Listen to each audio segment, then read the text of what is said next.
Assalamualaikum warahmatullahi wabarakatuh.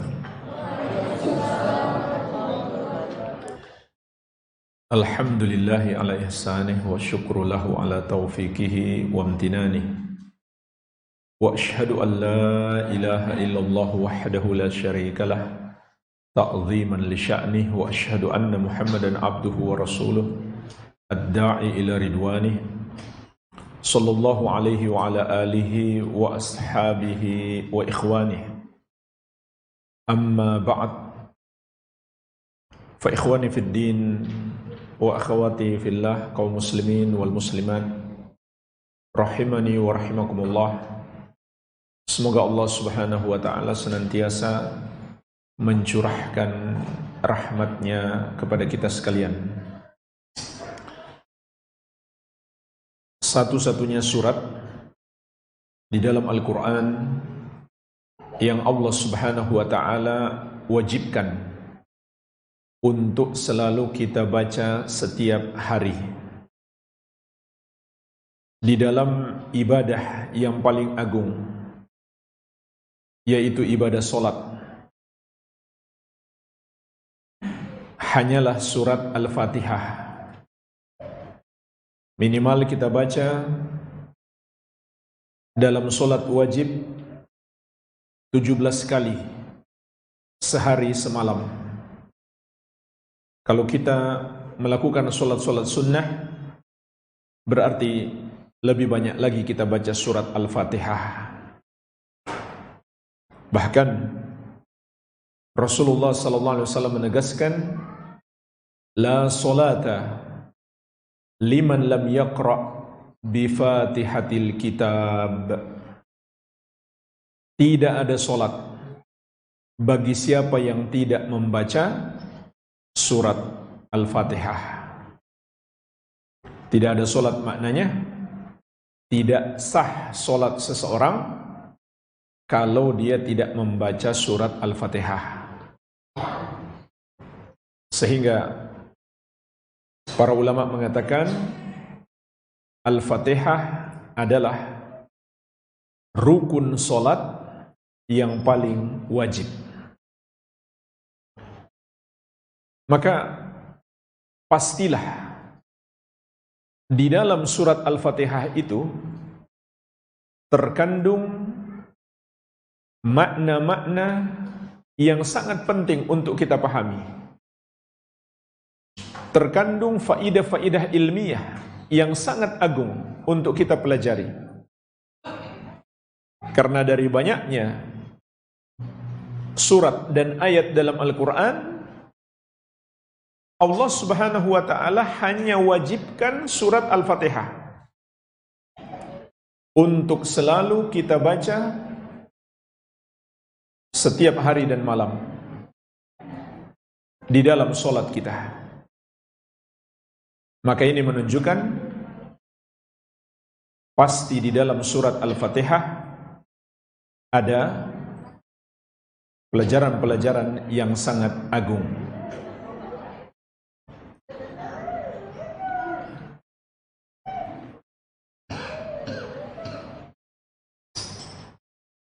Bahkan jemaah sekalian, Al-Fatihah itu juga disebut Ummul Kitab. Artinya induknya Al-Quran. Maksudnya semua makna-makna yang terdapat dalam keseluruhan Al-Quran itu kembali kepada surat Al-Fatihah. Di dalam Al-Fatihah terkandung bagian terpenting yang ada di dalam Al-Quran.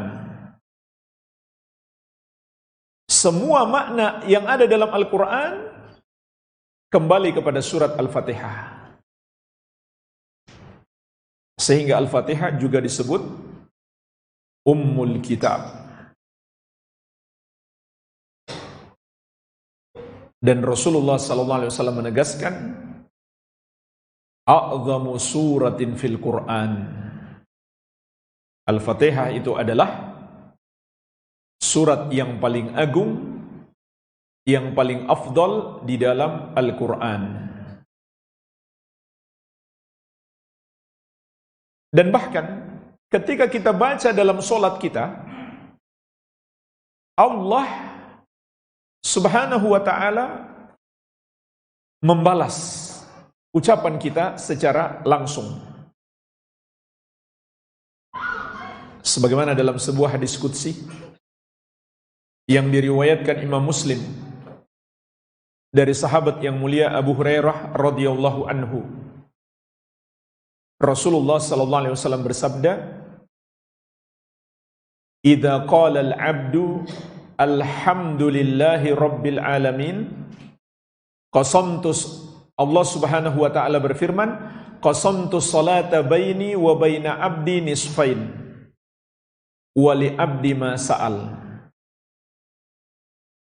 Aku bagi solat antara aku dengan hambaku menjadi dua bagian. Dan bagi hambaku apa yang dia minta, niscaya akan aku kabulkan. Perhatikan hadis ini jemaah sekalian, kata Allah dalam hadis qudsi, aku bagi solat antara aku dengan hambaku menjadi dua bagian. Apa yang dimaksud solat di sini? Maksudnya surat Al-Fatihah saja, bukan keseluruhan solat. Jadi, di antara nama surat Al-Fatihah adalah solat. Padahal, solat itu kan bukan hanya surat Al-Fatihah. Tapi kenapa Allah menamakan Al-Fatihah dengan solat?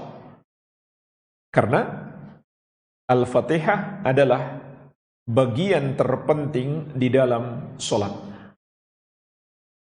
Sama dengan hadis Nabi sallallahu alaihi wasallam, Al-Hajju Arafah. Haji itu adalah Arafah. Karena Arafah, wukuf padanya adalah rukun yang menentukan sah atau tidaknya haji seseorang. Kemudian lanjutan hadis, wali abdi masa'al, dan bagi hambaku apapun yang dia minta pasti aku kabulkan. Lalu kata Nabi sallallahu alaihi wasallam, fa idza qala al-'abdu alhamdulillahi rabbil alamin, kalau hamba mengatakan alhamdulillahi rabbil alamin, qala Allah taala hamidani abdi, hambaku memujiku. Lihat, ini dalam solat.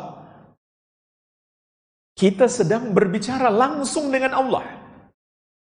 Saat kita mengatakan alhamdulillahi rabbil alamin, maka Allah menjawab hamidani abdi, hambaku memujiku. Apabila hamba mengucapkan ar-rahmanir rahim, maka Allah menjawab asna alayya abdi, hambaku menyanjungku. Apabila hamba mengucapkan maliki yaumiddin, maka Allah menjawab majjadani abdi, hambaku mengagungkan aku. Apabila hamba mengucapkan iyyaka na'budu wa iyyaka nasta'in, maka Allah menjawab hadza baini wa baina abdi nisfain wa li abdi masa'al. Ini antara aku dengan hambaku menjadi dua bagian. Sebagian untukku, sebagian untuk hambaku. Dan bagi hambaku, apapun yang dia minta akan aku kabulkan.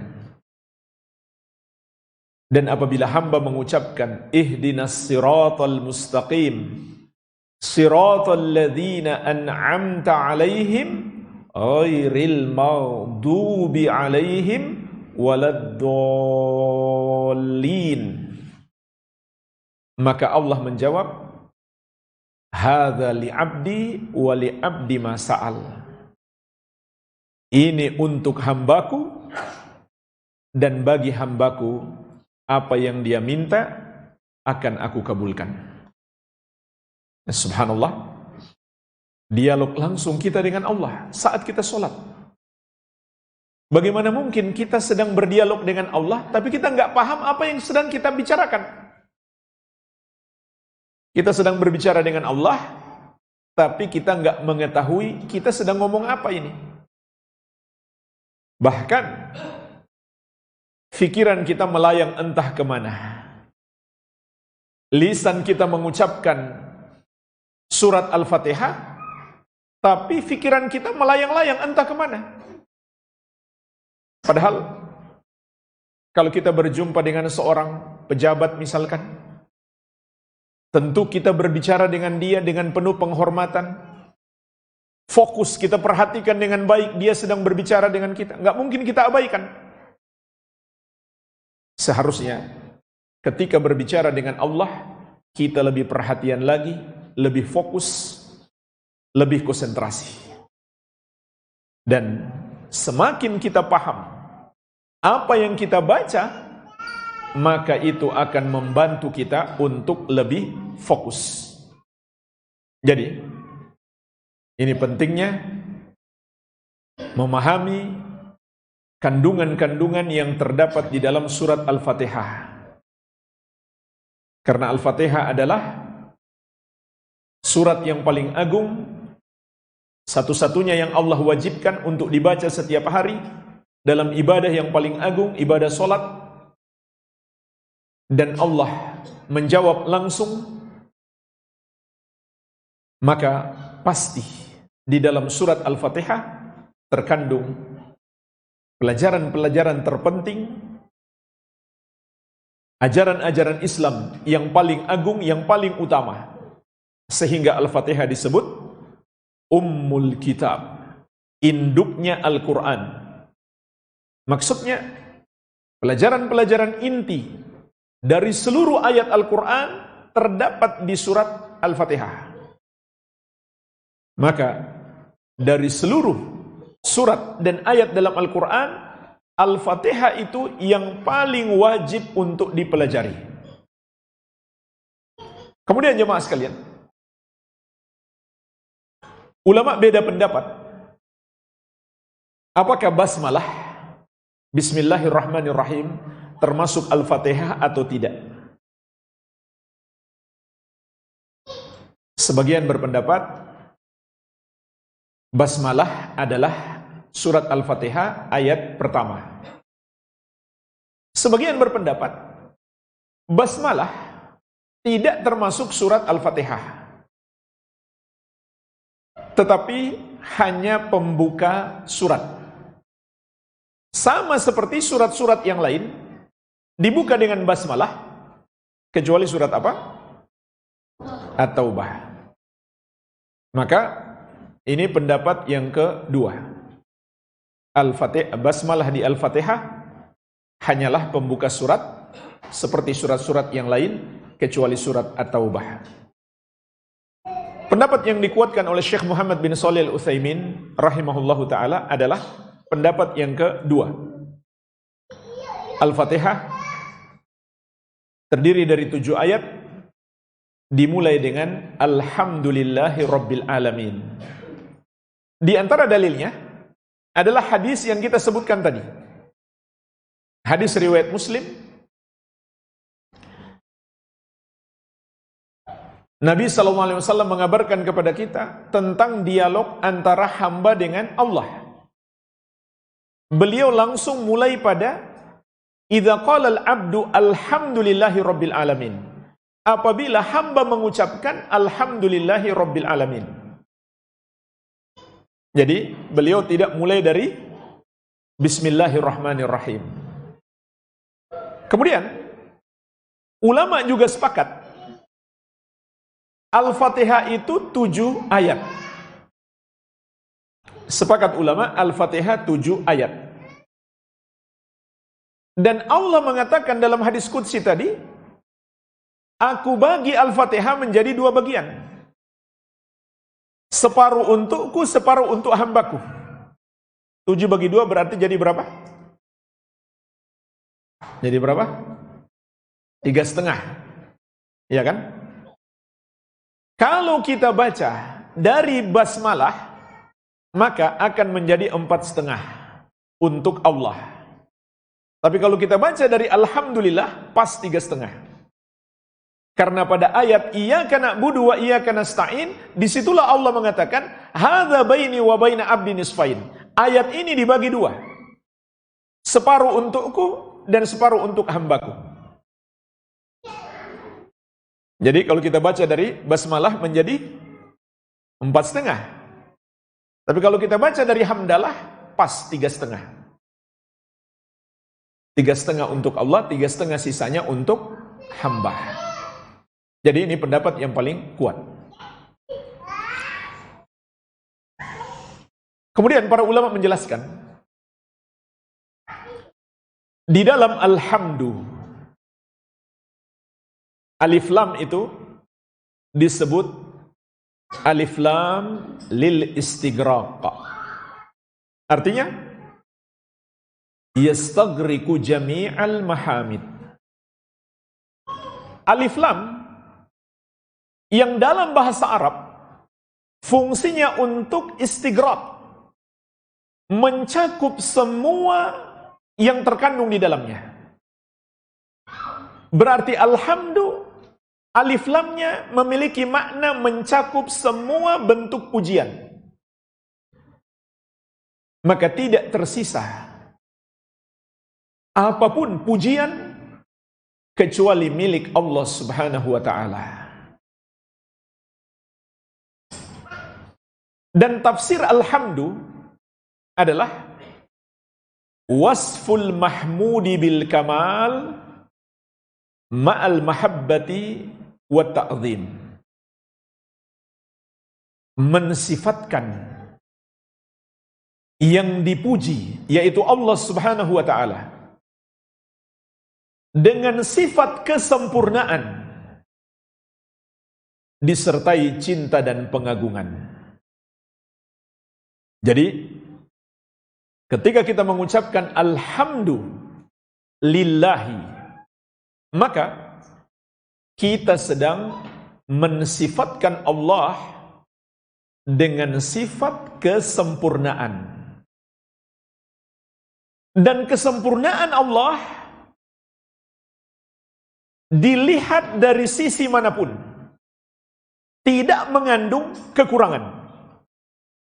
Karena alif lam maknanya untuk istighraq, mencakup semua kesempurnaan. Sehingga makna alhamdu adalah pujian kepada Allah dengan cara mensifatkannya dengan semua sifat kesempurnaan. Maka kita pun meyakini Allah tidak memiliki kekurangan dilihat dari sisi manapun. Namun bukan sekedar kita memujinya. Memuji kita kepada Allah harus bernilai ibadah. Caranya bagaimana? Ma'al mahabbati wa ta'zim. Pujian kita harus disertai cinta dan pengagungan. Seringkali manusia memuji sesama manusia. Tetapi pujian kita kepada manusia tidak boleh disertai dengan cinta dan pengagungan seperti kita mencintai dan mengagungkan Allah. Karena itu ibadah yang khusus bagi Allah Subhanahu wa ta'ala.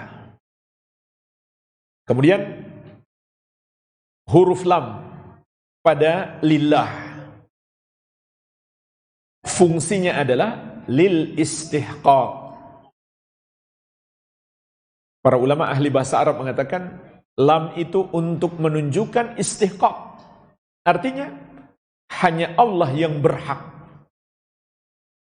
dipuji dengan semua sifat kesempurnaan disertai cinta dan pengagungan. Oleh karena itu, ayat ini sampai pada alhamdulillah memberi 3 pelajaran penting bagi kita. Yang pertama adalah pemilik kesempurnaan hanya Allah Subhanahu wa ta'ala. Dari alhamdulillah kita memahami hanya Allah pemilik kesempurnaan. Dilihat dari sisi manapun,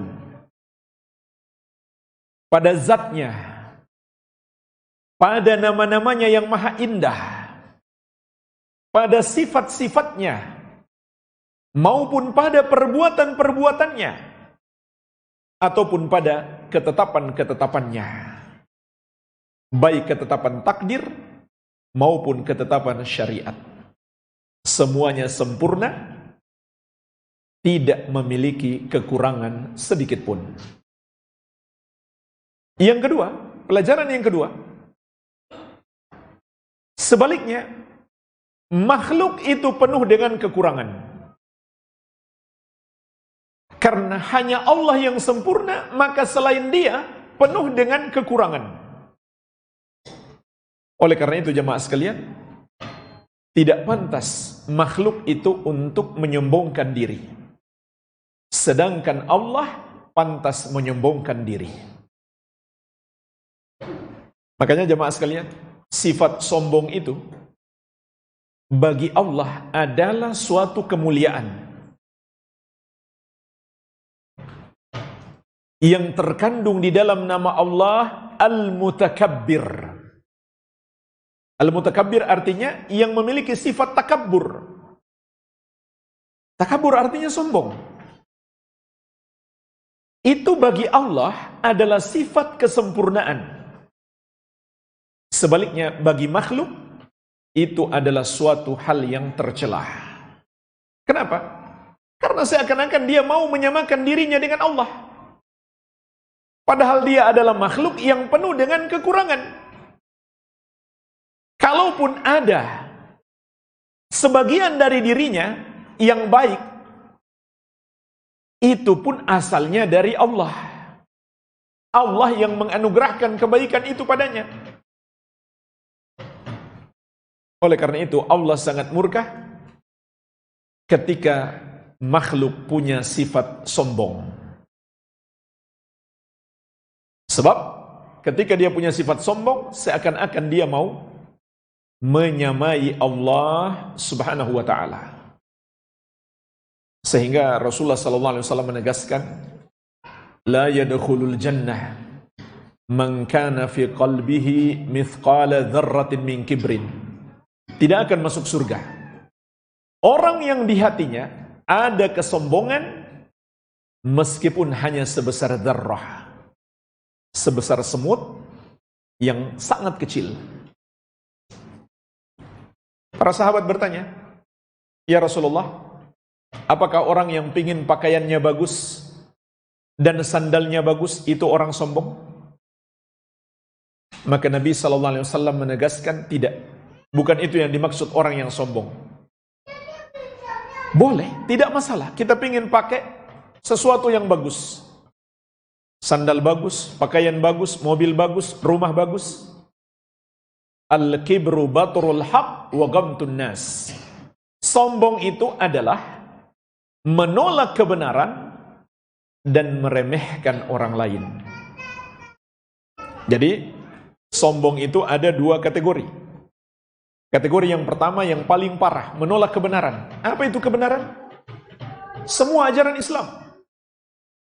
Semua ajaran-ajaran Al-Quran dan Sunnah. Itulah kebenaran. Maka siapa yang menolaknya, dia adalah orang yang sombong. Oleh karena itu jemaah sekalian, kalau kita ngerti Alhamdulillah, pasti kita menjadi orang yang selalu tunduk dan patuh kepada Allah. Begitu pula menganggap remeh orang lain. Itu adalah suatu bentuk kesombongan. Allah murka kepada orang yang menganggap remeh orang lain. Atau bahkan sekedar dia merasa tinggi. Itu namanya Ujub. Merasa tinggi. Kenapa? Sholatnya sudah 5 waktu. Kemana-mana pakai peci, pakai baju takwa. Kemudian dia merasa tinggi. Ini diantara penyakit ahli ibadah.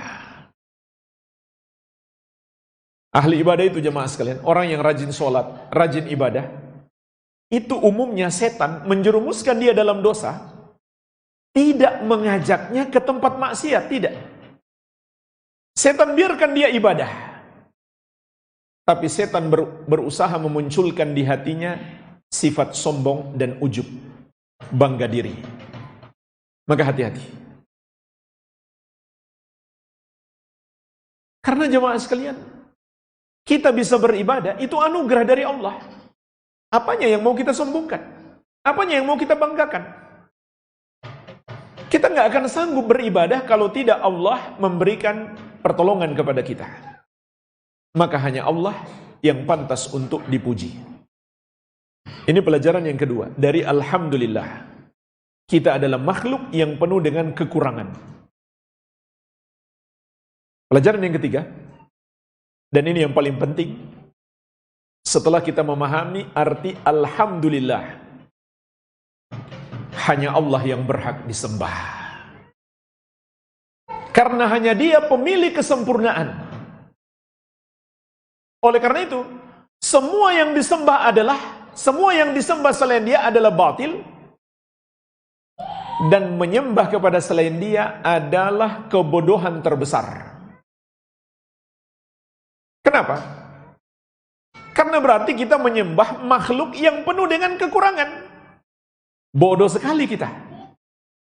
Kalau kita menyamakan makhluk yang penuh dengan kekurangan dengan Allah, pemilik kesempurnaan. Itulah sebabnya jemaah sekalian, di dalam dosa syirik itu ada penghinaan kepada Allah. Syirik itu kan artinya taswiyatu ghairillahi billahi fima yakhtassu bihi. Ini definisi syirik. Menyamakan selain Allah dengan Allah dalam milik khusus Allah. Contohnya apa milik khusus Allah? Ibadah. Yang terkandung di dalam la ilaha illallah. Yang artinya la ma'budah haqqun illallah, tidak ada yang berhak disembah kecuali Allah. Jadi, ketika seorang menyembah selain Allah, berarti dia menyamakan selain Allah itu dengan Allah. Maka itu penghinaan. Kenapa penghinaan? Karena dia menyamakan makhluk yang penuh dengan kekurangan dengan Allah yang sempurna. Maka pelajaran teragung yang bisa kita petik dari Alhamdulillah adalah hanya Allah yang berhak disembah, dan semua yang disembah selain Dia adalah batil, salah, tidak benar. Dan menyembah kepada selain Dia adalah kebodohan terbesar.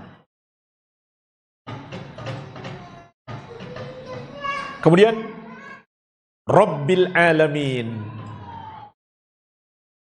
Rabb maknanya adalah alladzi ijtama'a fihi thalathatu awsaf. Yang terkumpul padanya 3 sifat perbuatan. Ini arti Rabb. Zat yang memiliki sifat perbuatan. Yang pertama, al-khalqu, mencipta. Yang kedua, al-mulku, menguasai. Yang ketiga, at-tadbir, mengatur. Inilah makna Rabb. Maka kita pun paham, Rabb artinya Allah yang maha menciptakan, yang maha menguasai, dan yang maha mengatur segala sesuatu. Sedangkan al-alamin artinya adalah seluruh makhluk.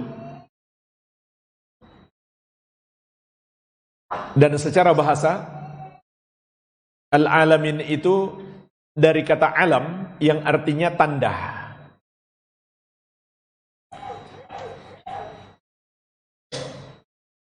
Berarti al-alamin adalah tanda-tanda. Kenapa makhluk disebut al-alamin?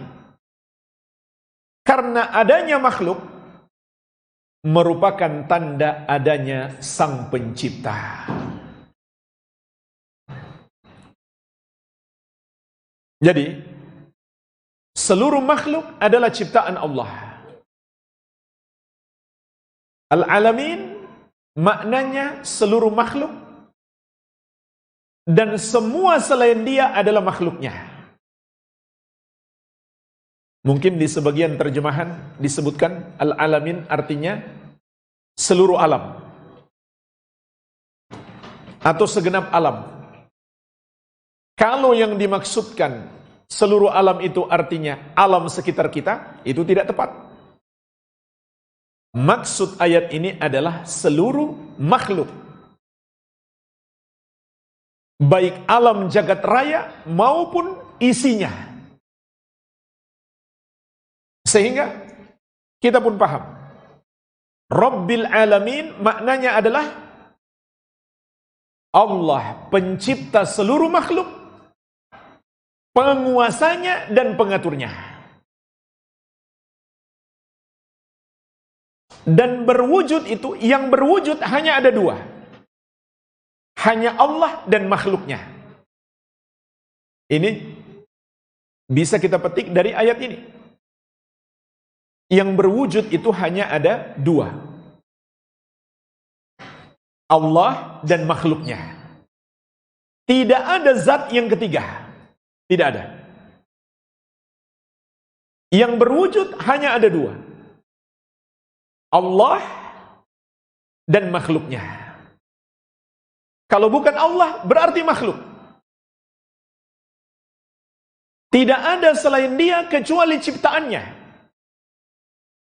Manusianya, jinnya, hewannya, malaikatnya, matahari, bulan dan bintang, langit dan bumi, seluruhnya tanpa terkecuali. Bintang-bintang yang begitu banyak, planet-planet yang begitu banyak. Semuanya ciptaan Allah, tidak ada pengecualian. Semua ciptaannya berada di bawah kekuasaannya, tunduk pada pengaturannya. Inilah makna Rabbil Alamin. Maka jemaah sekalian, dari sini kita bisa memetik dua pelajaran penting. Pelajaran yang pertama, wajib kita mentauhidkan Allah sebagai Rabb. Dan itulah yang disebut dengan Tauhidur Rububiyah. Tauhid Rububiyah itu artinya kita meyakini hanya Allah Rabb kita. Yaitu tidak ada yang mencipta selain dia. Tidak ada yang menguasai makhluknya selain dia. Tidak ada yang mengatur makhluknya selain dia. Itu arti Tauhid Rububiyah. Dan tiga sifat perbuatan ini jamaah sekalian, kembali kepadanya semua perbuatan Allah yang lain. Contoh, memberi rezeki. Berarti menciptakan rezeki untuk kita, menguasainya dan mengaturnya. Menghidupkan dan mematikan. Berarti menciptakan kehidupan dan kematian bagi kita, menguasainya dan mengaturnya. Memberi manfaat dan menimpakan mudarat. Berarti Allah yang menciptakan kemanfaatan dan kemudaratan bagi kita, Allah pula yang menguasainya, Allah pula yang mengaturnya. Dan termasuk beriman kepada Allah sebagai Rabb adalah kita beriman kepada takdir Allah. Beriman kepada takdir Allah berarti beriman Allah sebagai Rabb. Segala sesuatu Allah yang atur, Allah yang takdirkan. Maka kalau ada seorang muslim mengatakan ada pencipta selain Allah, atau ada penguasa selain Allah. Seperti sebagian orang meyakini di pantai tertentu, di gunung tertentu, ada makhluk penguasa di situ. Maka ini termasuk syirik. Nggak ada gunanya dia setiap sholat dia membaca Rabbil Alamin. Tapi dia meyakini di tempat-tempat tertentu ada penunggunya, ada penguasa selain Allah. Bahkan dia pun yakin makhluk itu maha mampu menunaikan hajatnya. Atau sebaliknya maha mampu menimpakan mudarat. Kalau nggak dikasih sesajen misalkan, dikasih sesembahan, maka dia bisa marah, dia bisa menimpakan segala mudarat. Maka ini semuanya adalah keyakinan syirik, bertentangan dengan Rabbil Alamin. Pelajaran yang kedua yang bisa kita petik dari Rabbil Alamin adalah Tauhidul Uluhiyah. Wajib kita mentauhidkan Allah dalam uluhiyah. Artinya, kalau kita meyakini hanya Allah Rabb kita, yang mencipta, yang menguasai dan mengatur seluruh makhluk, kalau begitu, hanya Dia yang berhak disembah. Jamaah sekalian, perhatikanlah. Setiap ayat mesti kita petik pelajaran ini. Karena ini adalah puncak pengagungan kepada Allah. Nggak ada gunanya kalau kita meyakini Allah itu ada, Allah itu maha kuasa, Allah itu pencipta, tapi kita menyembah kepada selain Dia. Persis seperti orang-orang musyrik jahiliyah dahulu. Wala in sa'altahum man khalaqahum la yaqulunna Allah. Kalau kamu tanya kepada mereka, wahai Muhammad, siapa yang menciptakan mereka? Niscaya mereka jawab, Allah.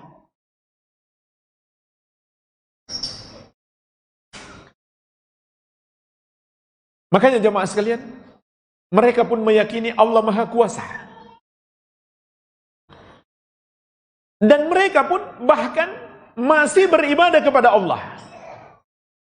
Ini orang-orang musyrik di masa Rasulullah SAW. Mereka yakin Allah Maha Kuasa. Allah yang menciptakan mereka, menciptakan seluruh makhluk, memberikan rezeki. Dan mereka pun masih menyembah Allah. Lalu kenapa mereka disebut musyrik? Kenapa mereka dihukumi kafir oleh Allah?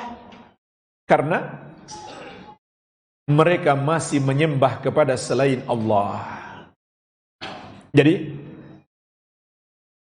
seharusnya kalau kita beriman Allah Rabbil Alamin, konsekuensinya hanya Dia yang kita sembah.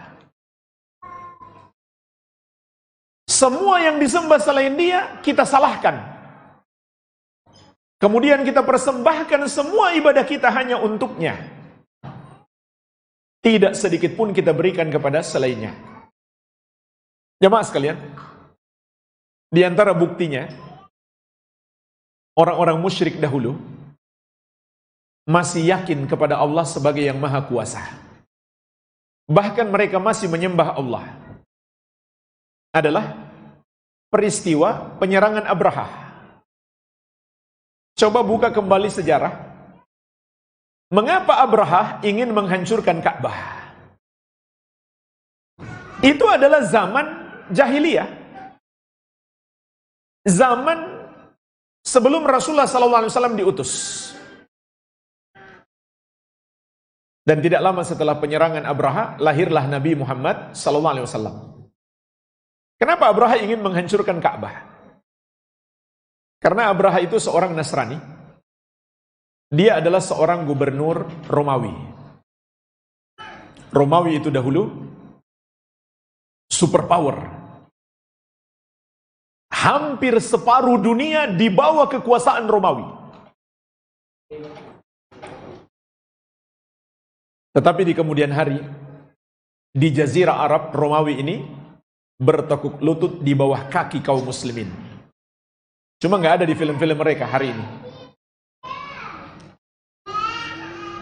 Nah, Abraha ini ingin menasranikan orang Arab. Maka dibuatlah gereja besar di Yaman. Ya, bayangkan kekuasaan Romawi ketika itu sampai ke negeri Yaman. Dia buat gereja besar, tujuannya untuk menyaingi Ka'bah. Agar orang-orang Arab mau masuk Nasrani, mau datang dan memuliakan gereja.